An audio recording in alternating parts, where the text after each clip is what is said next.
Bonjour, nous faisons le point aujourd'hui sur la question importante de la protection des acteurs dans l'entreprise.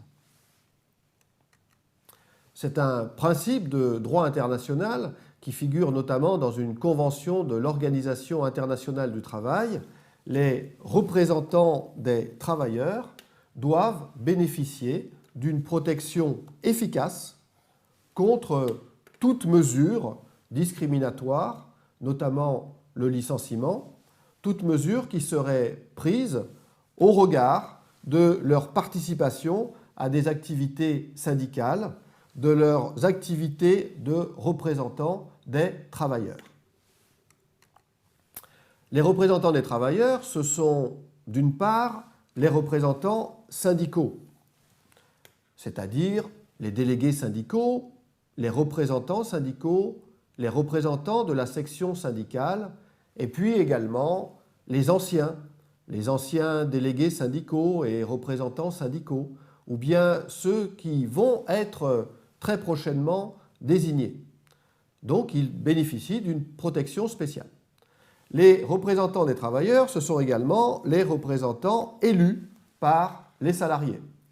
Ce sont les représentants du personnel élus au comité social et économique, bien évidemment pendant la durée de l'exercice de leur mandat, mais ce sont également les anciens membres du comité social et économique, et ce sont également ceux qui vont être candidats quand l'employeur a connaissance de l'imminence de leur candidature.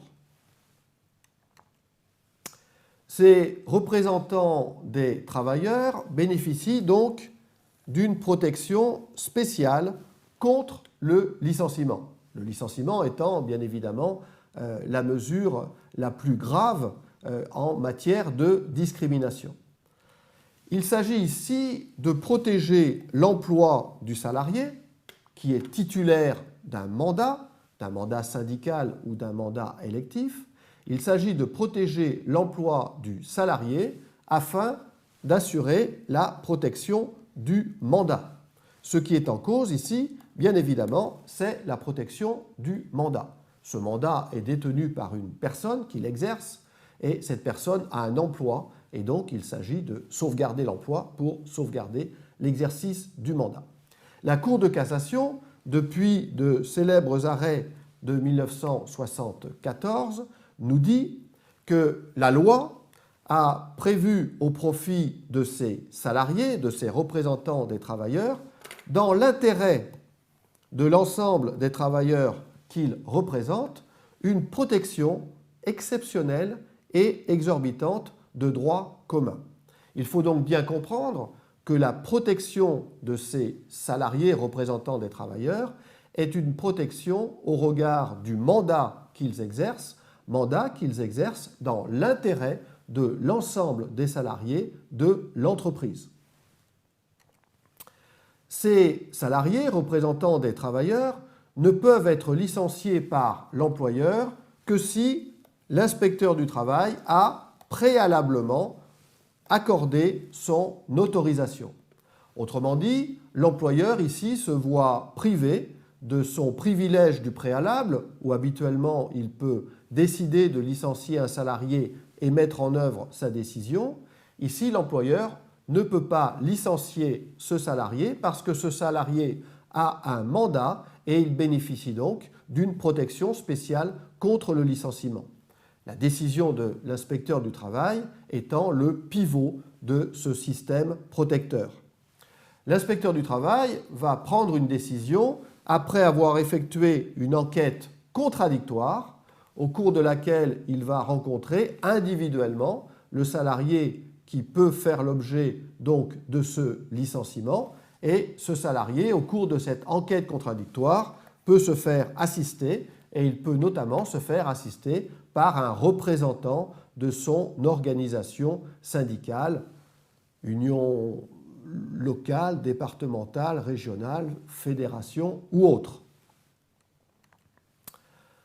La décision de l'inspecteur du travail va porter sur un certain nombre de points. L'inspecteur du travail, à l'occasion de son enquête contradictoire, va vérifier le respect de la procédure interne dans l'entreprise. Est-ce que les règles concernant l'entretien préalable entre l'employeur et le délégué ont bien été respectées? Est-ce que le comité social et économique a bien été consulté? Est-ce que le délégué a été auditionné au cours de cette réunion spéciale du comité social et économique? Est-ce qu'il y a eu un vote à bulletin secret concernant le projet de licenciement de l'employeur? Et quel a été l'avis émis par le comité social et économique? Est-ce qu'il est défavorable à ce projet de licenciement? Est-ce qu'au contraire, il y est favorable?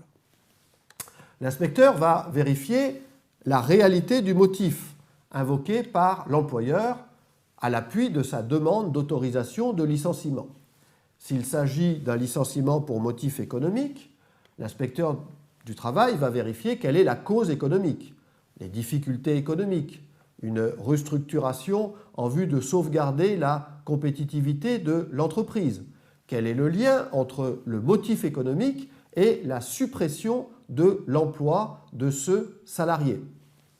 Il s'agira ici également de vérifier quels ont été les efforts de reclassement de l'employeur en vue de maintenir ce salarié et donc son mandat dans l'entreprise, éventuellement dans un autre établissement, éventuellement dans une autre entreprise du groupe. Si le licenciement est pour motif personnel, il s'agira peut-être d'un licenciement pour motif disciplinaire. Il s'agira ici de vérifier si les faits reprochés existent. Est-ce que ces faits sont fautifs? Est-ce que ces faits peuvent constituer une faute suffisamment grave pour justifier le licenciement? Y a-t-il égalité de traitement avec les autres salariés? Est-ce que le délégué n'a pas fait l'objet d'un régime disciplinaire plus rigoureux que les autres salariés?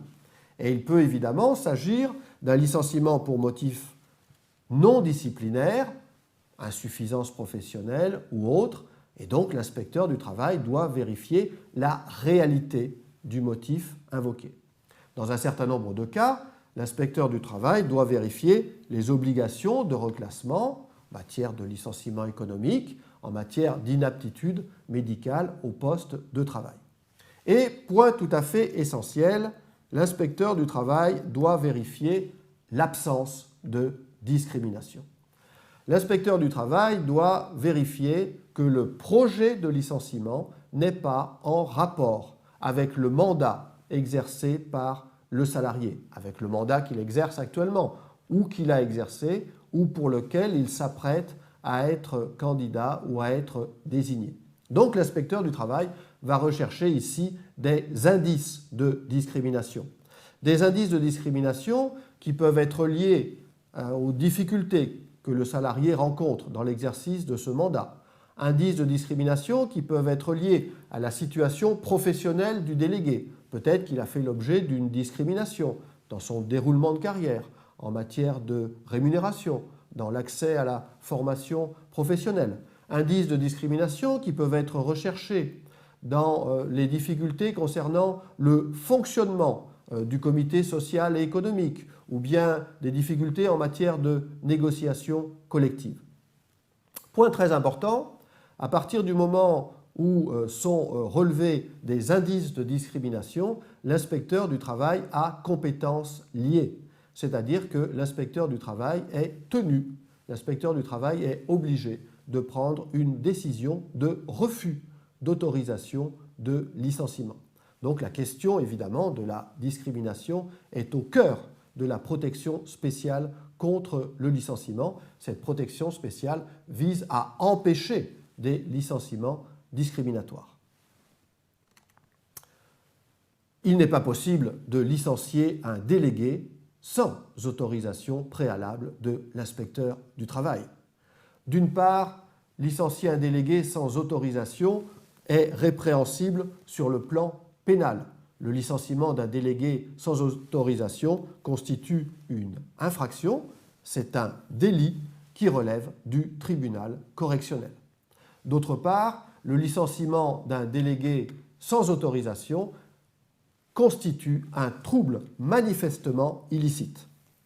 Un trouble manifestement illicite qu'il s'agit de faire cesser le plus rapidement possible, et donc le juge compétent, c'est le juge des référés, et c'est notamment le conseil de prud'homme en référé qui doit faire cesser ce trouble manifestement illicite.